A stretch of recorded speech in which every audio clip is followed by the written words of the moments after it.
Padre, del Hijo y del Espíritu Santo. Amén. Queridas hermanas, continuamos nuestra meditación sobre la vida interior. Me apoya el libro llamado Las tres edades de la vida interior, tomo 1 del Padre Reginaldo Garrigou-Lagrange, Garrigou-Lagrange en francés.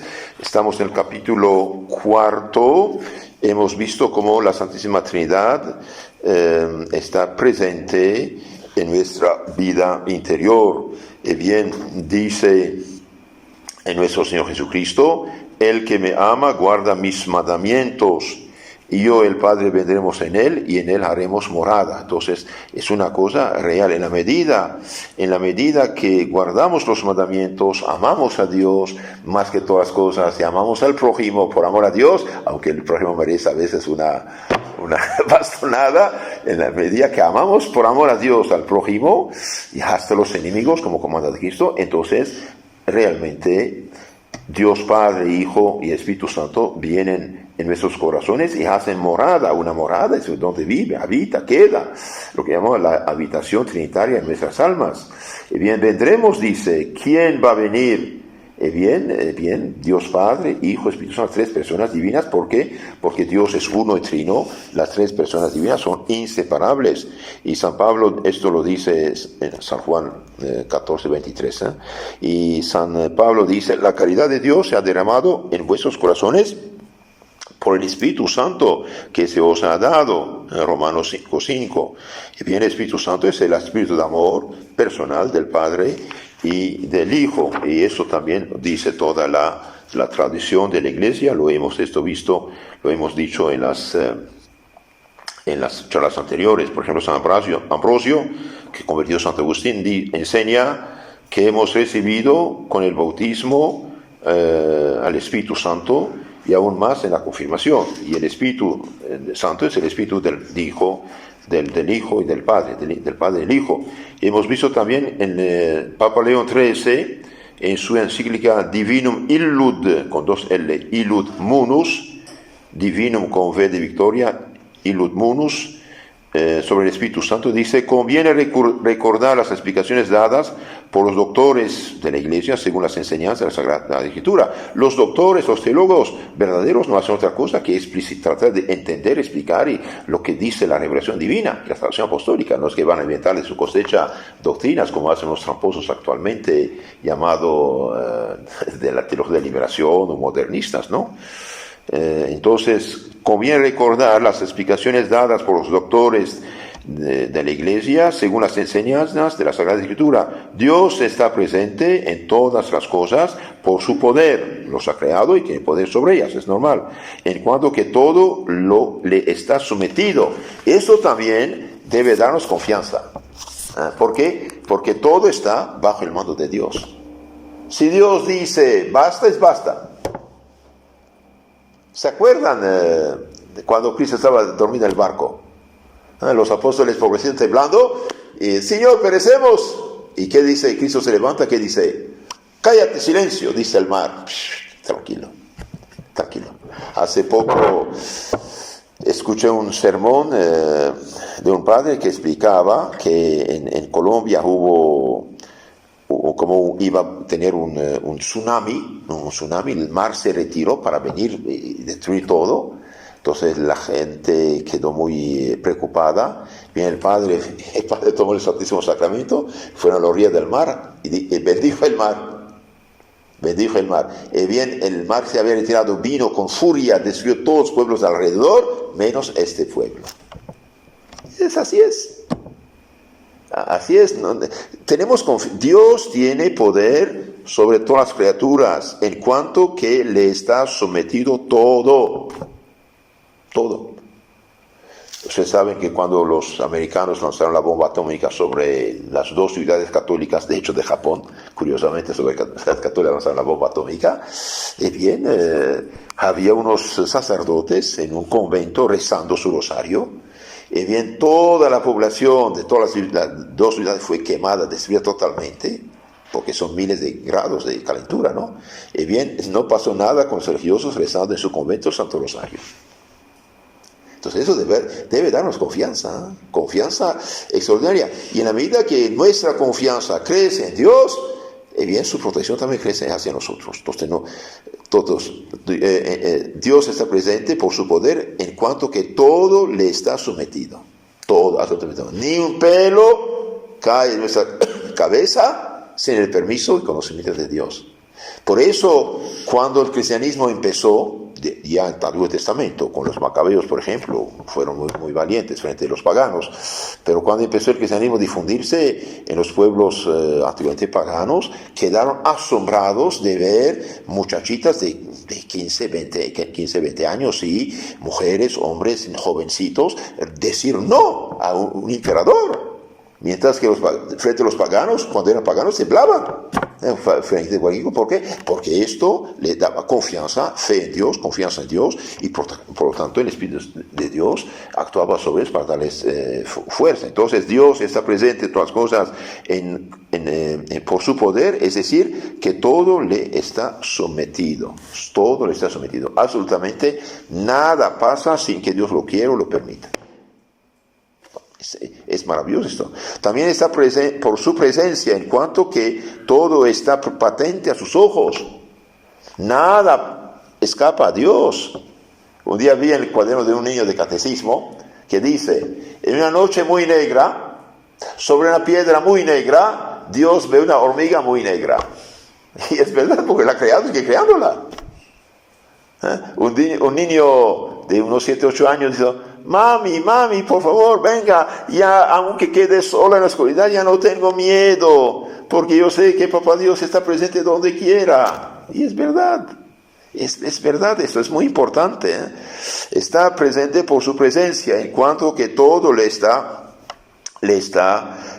patente a sus ojos, ve todo.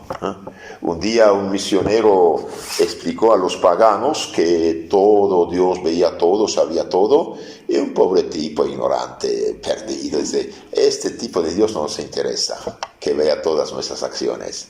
Es tonto, Dios te ha creado, sigue creándote, es normal que te vea lo que hace, ¿no? Si suspende tu creación, cae de la nada.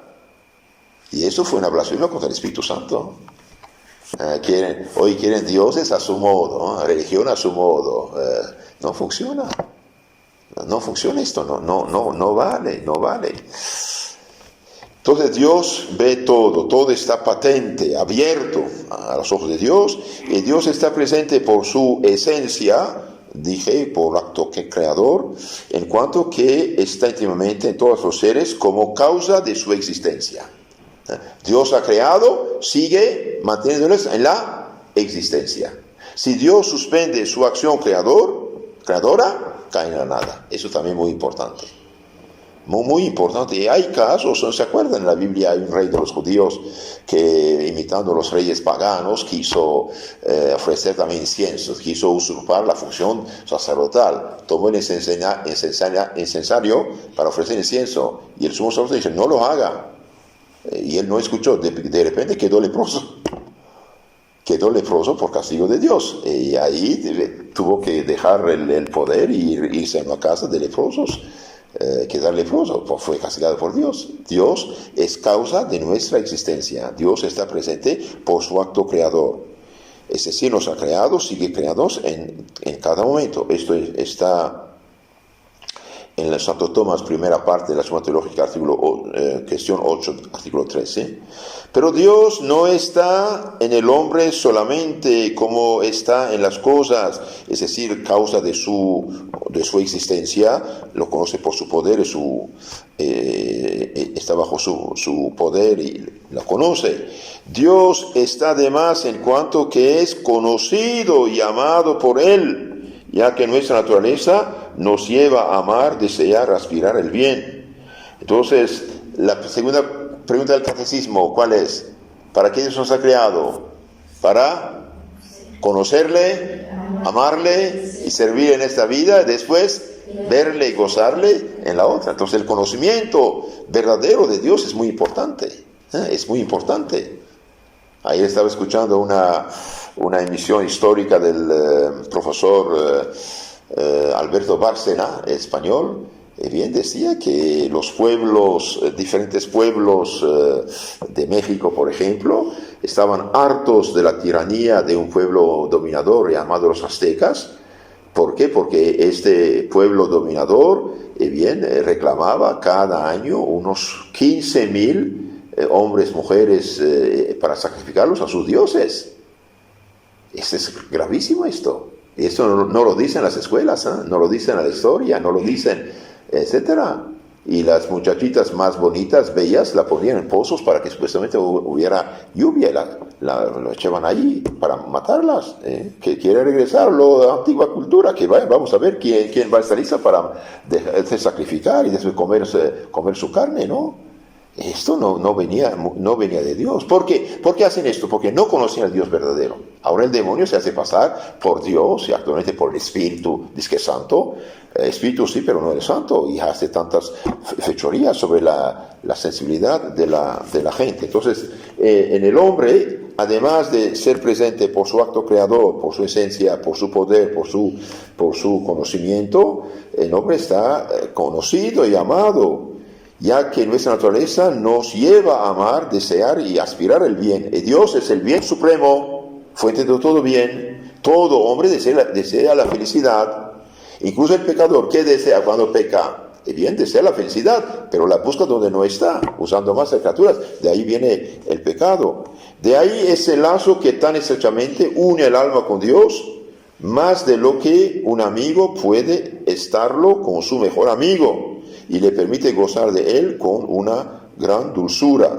Esta admirable unión llamada inhabitación, habitar dentro, y que solo por su condición difiere del estado bienaventurado de los moradores del cielo, es realizada por la presencia de toda la Trinidad en el alma mediante la gracia y la caridad.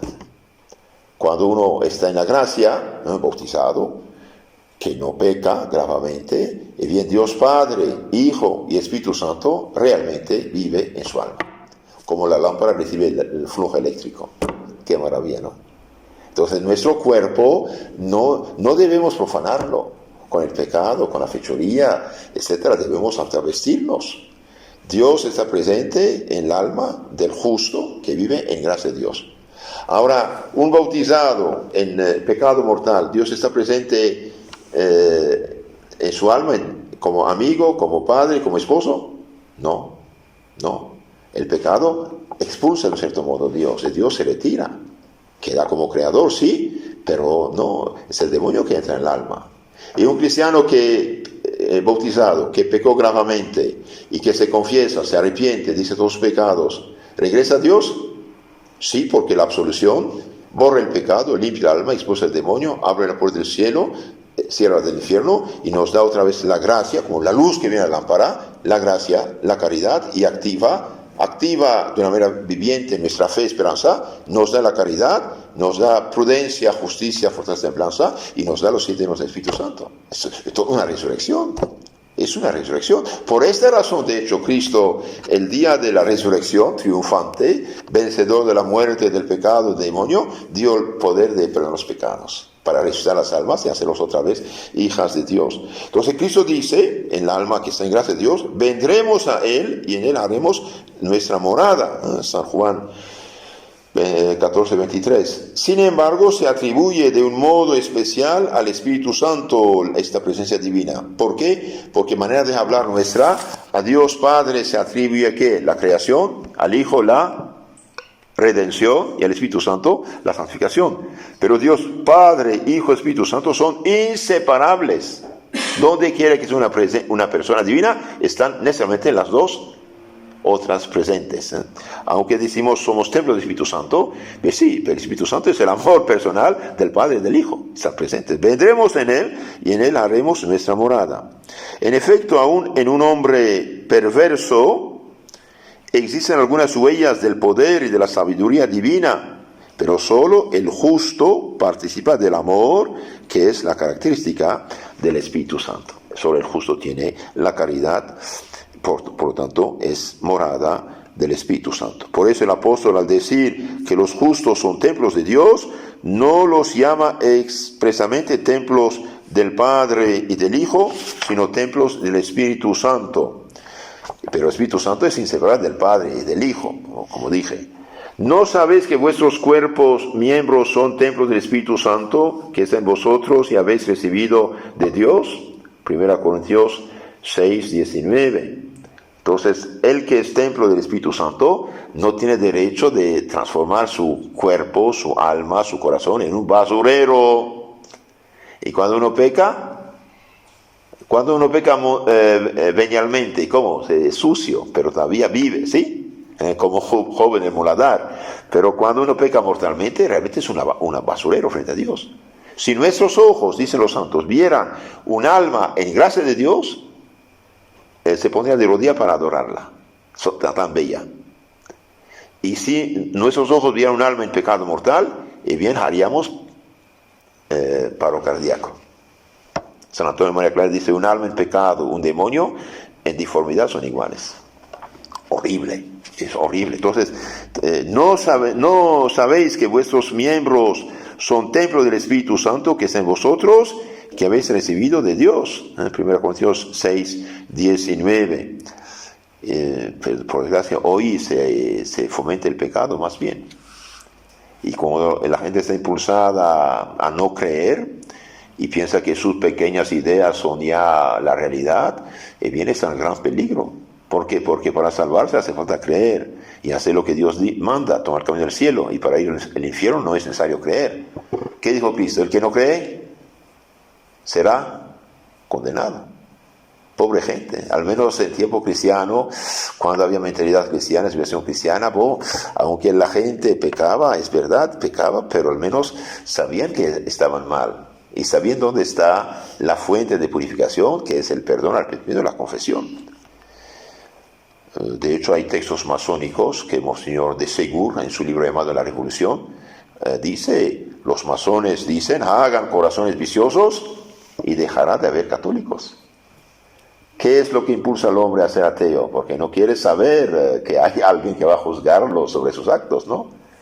Pero son necios. Son necios, ¿por qué? Porque no es porque dicen que no creen, las cosas dejan de existir. Como yo dije ya una vez, yo puedo decir que el coronavirus no existe. O que lo dije, ¿qué cambia? El que está intubado está imputado, el que está afectado. Mi palabra no vale nada. Y yo puedo decir que el coronavirus no existe. Pero ¿acaso mi palabra aniquila el coronavirus? No, está ahí. No depende de mí. Entonces, en la medida que lo que digo corresponde a lo real, esa por lo menos es una puerta. Ok, sabemos que es una puerta. Pues, sí, pero digo, esta es un refrigerador. Puedo decirlo, pero nada cambia. Nada cambia. Aquí el Papa León XIII sigue diciendo: la abundancia de bienes celestiales, que es efecto de la presencia del Espíritu Santo en las almas piadosas, se manifiesta de múltiples maneras. Entre estos dones se cuentan aquellas misteriosas invitaciones que por un impulso del Espíritu Santo son hechas al alma, y sin las cuales no es posible al hombre ni encauzarse por el camino de la virtud, ni progresar, ni obtener la vida eterna. Entonces el Espíritu Santo está en nuestra alma con el Padre y el Hijo para impulsarnos, para darnos buenas ideas, para mover nuestra voluntad al bien. Por eso cuando uno siente ganas de hacer algo bueno, hágalo. Es una gracia actual. Tienes ganas de rezar, rece. Tienes ganas de hacer puntual, séalo. Tienes ganas de hacer obedecer, obedezca. Tienes ganas de... Esta idea que viene, cuidado, no es solamente de uno. Dios está en nuestra alma para algo, ¿no? Bien, ahora veamos un poco otro punto. Lo hemos analizado en parte, pero seguimos. ¿Cuáles son nuestros deberes para con nuestro divino huésped? Noten esto. ¿Cuáles son nuestros deberes con la presencia de Dios? Él mismo nos dice: hijo mío, dame tu corazón. Proverbios 23, 26. Hijo mío, dame tu corazón. Yo estoy a tu puerta y llamo. Yo estoy a tu puerta y llamo. Si alguien oye mi voz, abre la puerta, entrará en su morada. Entraré en su morada, cenaré con él y él conmigo. Apocalipsis 3:20. Entonces, Cristo toca la puerta, pero no la fuerza. No nos obliga. Dios habla al alma del pecador: hijo, arrepiéntete, hijo, conviértete, hijo, mejórate, hijo, pero no lo obliga. ¿Por qué? Porque nos dio la libertad y respeta nuestra libertad. Y cuidado, es importante, no abusar de la libertad. El alma del justo, que está en gracia de Dios, que es el pecado mortal, el alma del justo es como un cielo todavía oscuro, ya que la Santa Trinidad está en él, y un día la ha de ver con claridad, cara a cara. Es verdad que no vemos a Dios en nuestra alma con los ojos del cuerpo, por eso pecamos, pero tenemos que avivar nuestra fe. Dios lo dijo. Un día un protestante quiso discutir con la niña, 5 o 6 años, Juana de Chantal, la futura Santa Juana de Chantal. Jesús no está en la Eucaristía. Y la niña, iluminada por el Espíritu Santo, dijo: pero Jesús lo dijo, este es mi cuerpo, es mi sangre. Entonces, si lo dijo, no puede mentir. ¿Dios puede mentir? No, porque la mentira es una debilidad del ser creado. Él lo dijo. Entonces Dios dice: vendremos en Él y en Él haremos morada. Nuestros deberes, noten esto, hacia este huésped divino se pueden resumir así. 1. Pensar con frecuencia en Él y decirse, pensar con frecuencia que Dios está en mi alma, Dios, mi cuerpo es templo y morada del Espíritu Santo de Dios, por lo tanto no puedo mancharlo, no puedo manchar mis ojos mirando cualquier cosa, por ejemplo, no ser curioso. Pensar en Él, pensar con frecuencia en Él y decirse: Dios mora en mí. Dios mora en mí. Cuando la mala mujer propuso a José y Jacob pecar con él, ¿qué dijo? ¿Cómo yo puedo pecar delante de los ojos de mi Dios? Hombre de fe, y se escapó. Cuando unos malos muchachos presentaban unas imágenes malas a Santo Domingo Sabio, este muchacho que llegó a santo a 15 años, dijo: nuestros ojos son para Dios, no para ver esas basuras. Por eso, no ser cobarde frente a la gente mala. Cuando alguien le dice, por ejemplo, algo malo, no sea cobarde, eso no se hace. Usted es un necio. ¿Lo harías frente a tus papás? No. Entonces, ¿por qué haces ahí? Fuerte. Entonces, 1, pensar con frecuencia en el Espíritu Santo y decir: Dios mora en mí. 2, consagrar a las divinas personas el día. Consagrar a las divinas personas el día, cada hora, diciendo: en el nombre del Padre, del Hijo y del Espíritu Santo. Y empiezo ese día. Y voy a consagrar el día, todo el día, cada hora, a mi Dios. Por eso, de hecho, cuando uno hace una actividad, primero reza, después se trabaja. Así todo el trabajo se transforma en oración. 3, acordarse que el huésped interior es para nosotros fuente de luz, de consuelo y de fortaleza. Entonces, el que vive en gracia de Dios tiene una fuente de luz, de consuelo, de fortaleza, de paz, alegría y tranquilidad. En el capítulo 5 a los Gálatas, San Pablo habla de los frutos del Espíritu Santo en el alma. Entonces, el huésped interior es fuente para nosotros de luz, de consuelo y de fortaleza. Muy importante. Todo lo puedo en aquel que me fortalece, dice San Pablo. ¿Y quién le fortalece? Es Dios, Padre, Hijo y Espíritu Santo. Otro punto. Orar a Él con las palabras del Señor. Ora a tu Padre que está en lo más escondido de tu alma, y Él accederá a tus ruegos. Mateo 6. Ora a tu Padre que está en lo más escondido de tu alma aquí, Él accederá a sus ruegos. Otro punto, adorarle diciendo, con la palabra de la Virgen: Magnificat anima mea Domino, mi alma engrandece al Señor. Otro punto, creer en Él, confiar en Él y amarle con un amor cada día más puro, más generoso y más encendido. Entonces, toda alma cristiana en estado de gracia, que realmente está consciente de que tiene que cumplir el Evangelio en su vida, ser perfectos como su Padre Celestial es perfecto, debe creer en Él, no de una manera teórica, realmente creer en Él, confiar en Él, pase lo que pase. Job, Lo hemos visto en la Sagrada Escritura, ¿no? ¿Qué pasa? Pierde sus miles y miles de, ¿cuántos? 7,000 ovejas, 5,000 camellos, 500 yuntas de bueyes, 500 asnas, y después pierde sus 10 hijos e hijas. ¿Y qué dice Job? ¿Pierde la fe como su mujer? No, el Señor me los dio, el Señor los quitó, que su santo nombre sea bendito. Si recibió los bienes, porque recibió los males también. Y cuando Job queda leproso, lo echan en el estiércol, ahí la basura, ¿qué dice? En Dios confío. Mis ojos verán mi Salvador. Pensaba que iba a morir ya. Pase lo que pase, confiar en Dios. Es verdad que la enfermedad, las pruebas no gustan a nadie. Tampoco a Cristo, que dijo 3 veces, al menos 3 veces, Padre, si posible, aleje de mí este cáliz. Sin embargo, y ahí está lo más importante, que tu voluntad se haga, no la mía. Y pasó por la cruz para nuestra salvación. Entonces pueden tener enfermedades, pruebas, dificultades, pobreza y esto, aquello. Señor, que tu voluntad se haga. Entonces creer en Él, confiar en Él y amarle con amor cada día más puro, más generoso y más encendido. Más puro, nada de hipocresía. Uno debe hacer igual frente a los demás o solo. Frente a los demás y solo. ¿Por qué? Porque Dios los hombres me ven donde quiera que esté. Entonces un amor más puro, más generoso, más encendido. Punto, amarle imitando sobre todo su bondad, según las palabras del Señor. Sed perfectos, como su Padre Celestial es perfecto.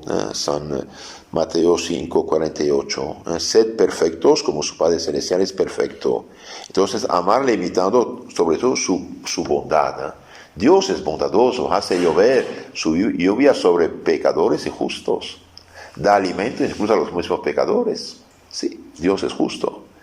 Que todos sean uno, como vos, Padre mío, y yo somos uno. De ahí la importancia de la unión en la familia, en el convento, en el monasterio, en la ciudad, en la iglesia, no hacer partidos.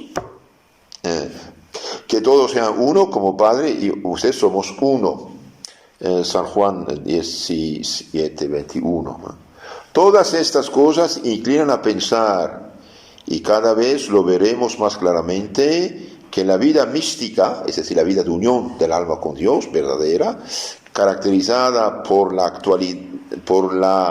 actualidad del conocimiento experimentado de Dios en nosotros, lejos de ser en sí extraordinaria, es la única plenamente normal.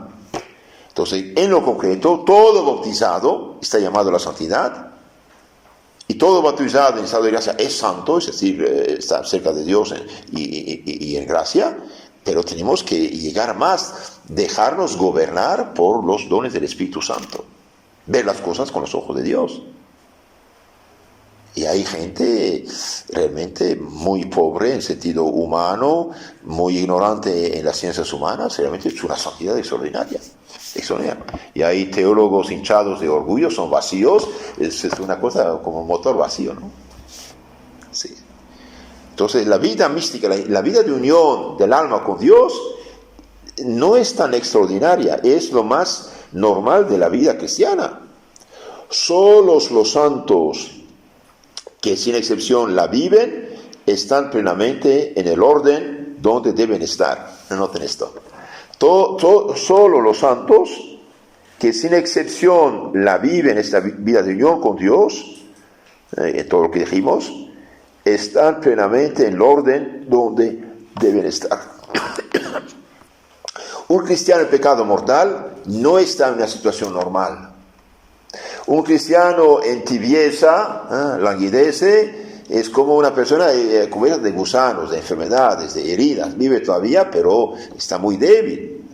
Esto es la tibieza. Solos los santos, que sin excepción viven esta vida de unión con Dios, están plenamente en el orden donde deben estar. Antes de haber encontrado esta unión íntima con Dios presente en nosotros, somos en cierto modo como almas medio dormidas, es verdad. El despertar espiritual todavía no ha llegado, y de un misterio tan consolador como es la inhabitación de la augusta Trinidad, en nosotros solo tenemos un conocimiento superficial y teórico, a pesar de ser vida que se desborda y se nos ofrece a todos. Entonces sepamos que Dios Padre, Hijo, Espíritu Santo vive realmente en nuestra alma mediante la gracia y la caridad, más realmente que el copón que contiene el cuerpo de Cristo. Pero estamos como dormidos, no sabemos. No nos damos cuenta, no queremos dar cuenta, no activamos esto. Por eso la meditación, el recogimiento, hablar con Dios en su corazón. Decir, mi Dios, abre mis ojos, por favor, yo te amo, te adoro, hago tu voluntad. Y hacer todo, como dijimos, por amor a Dios. Por amor a Dios. Usted dice, esta vida, por el momento la tenemos un conocimiento superficial y teórico, pero a pesar de ser vida que se desborda y nos ofrece a todos, es una vida desbordante. ¿Qué diferencia entre nosotros y los santos? Los santos estaban conscientes y la activaban. Y Dios quiere actuar. ¿Para qué nos da su Espíritu Santo? Para actuar. Antes de haber entrado en la intimidad de la unión con Dios, aún no tenemos hacia Él toda la adoración y el amor debidos, si consideramos de ordinario al único necesario como la causa principal que necesitamos. El único necesario es estar con Dios. De la misma manera, aún no tenemos conciencia real profunda del don que se nos ha dado en la Eucaristía, y solo superficialmente comprendemos lo que es el cuerpo místico de Cristo nuestro Señor. Nosotros y Cristo formamos un solo ser delante de los ojos de la Trinidad. El Espíritu Santo es el alma de este cuerpo místico, cuya cabeza es Jesucristo.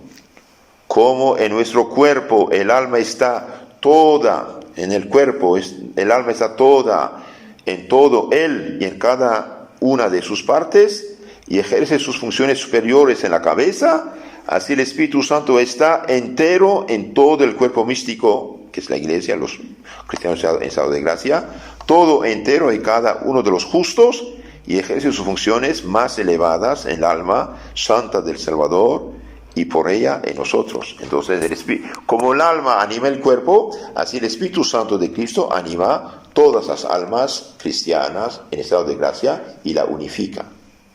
Nosotros somos el cuerpo, Cristo es la cabeza. El alma que anima todo es el Espíritu Santo del Padre y del Hijo. El principio vital que así realiza la unidad del cuerpo místico es mucho más unitivo que el alma que consigue la unión de nuestro cuerpo, más que el espíritu de una familia, de una nación. Y este es el Espíritu santificador, fuente de todas las gracias, manantial de aguas vivas que brotan en duración eterna. El río de gracias que procede del Espíritu Santo remonta instantáneamente hacia Dios en forma de adoración, súplica, de méritos y de sacrificios. Es la elevación hacia Dios, preludio de la vida del cielo. Entonces, en la medida que las almas se santifican, como un río, el río de gracias que procede, que sale, que viene del Espíritu Santo, remonta continuamente hacia Dios en forma de adoración, de súplica, de méritos y de sacrificios. En la medida que un alma se santifica, se une a Dios como Dios manda, y bien sus súplicas, sus méritos, sus sacrificios tienen mucho valor y dan gloria a Dios. Tales son las realidades sobrenaturales en que nos debemos empapar cada vez más, y solo en la vida mística, en la vida unión con Dios, se ilumina verdaderamente el alma, y solo en ella comprende el don de Dios con la conciencia viva, profunda, radiante, necesaria para responder plenamente al amor con que Dios nos enaltece. Dios nos enaltece. Entonces, en la medida que un alma se une a Dios, progresa en santidad, y bien, vive esta realidad extraordinaria. Y esto es lo que vivieron los santos. Por eso hace falta, como dije, fomentar las virtudes naturales, humanas naturales, de fortaleza, de obediencia, de lealtad, de todos estos sentidos, y después aprovechar de las virtudes infusas que Dios comunica a nuestra alma mediante la gracia, junto con la gracia, prudencia, justicia, fortaleza, fe, esperanza, caridad, y después cuando uno usa todo esto, vienen los dones del Espíritu Santo. Dios mismo viene tomar las riendas de nuestras almas. Todo cambia, todo cambia. De ahí la importancia de la generosidad con Dios, de la oración seria, atenta, devota, bien hecha, de sacar máximo provecho de los sacramentos. Cada comunión debería elevarnos más en santidad, en caridad, en las virtudes. ¿Por qué? Porque, como veremos después, no solamente recibimos la gracia en la comunión, sino recibimos el mismo autor de la gracia. ¿Qué recibimos en la comunión? Cuerpo, sangre, alma y divinidad de Cristo. La divinidad es común al Padre, al Hijo y al Espíritu Santo. Cristo pone a nuestra disposición todos sus méritos y sus gracias. Si Dios quiere, en la siguiente charla veremos el capítulo 5, influjo de Cristo Redentor sobre su cuerpo místico, sobre las almas, sobre la iglesia y todas las almas que están en estado de gracia. Realmente es una maravillosa. Después veremos la influencia santificadora del Salvador en la Eucaristía, influencia que es fuente manantial de todas las gracias. La incorporación progresiva a Cristo en la santidad, transformación nuestra en Cristo, nuestra crucificación. Y después en otras charlas veremos la influencia de María mediadora, María nuestra Madre, María la segunda Eva. También debemos saber esto, María es la segunda Eva. Y en el capítulo 7 veremos del aumento de la vida de la gracia por el mérito, la oración y los sacramentos. El aumento de la santidad, aumento de nuestra unión con Dios, más íntima con la gracia, por el mérito, la oración y los sacramentos.